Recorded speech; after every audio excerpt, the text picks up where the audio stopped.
बिस्मिल्लाहिर्रहमानिर्रहीम। अस्सलाम वालेकुम नाज़रीन। कंबर शहदाद कोट का इलाका वगन और उसके नवाही इलाकों में चावल की फसल पककर तैयार हो चुकी है, लेकिन पास्को की जानिब से अभी तक किसी भी सेंटर का क़याम अमल में नहीं लाया गया।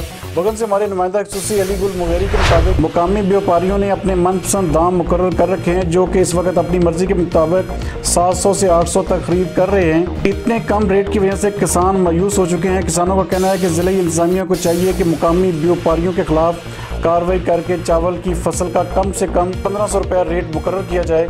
मजीद किसानों का कहना था कि चावल का आटा 2000 का मन जबकि गंदम का 1200 मन लिख रहा है, और अफसोस के चावल का दाम 800 रुपये तक है। हमारे साथ नाइंसाफ़ी और जुल्म है। हुकूमत को चाहिए कि संगीन मामले पर नज़रसानी करके चावल की फसल का दाम 1500 मुकर्रर करके हम किसानों की बेचैनी ख़त्म की जाए।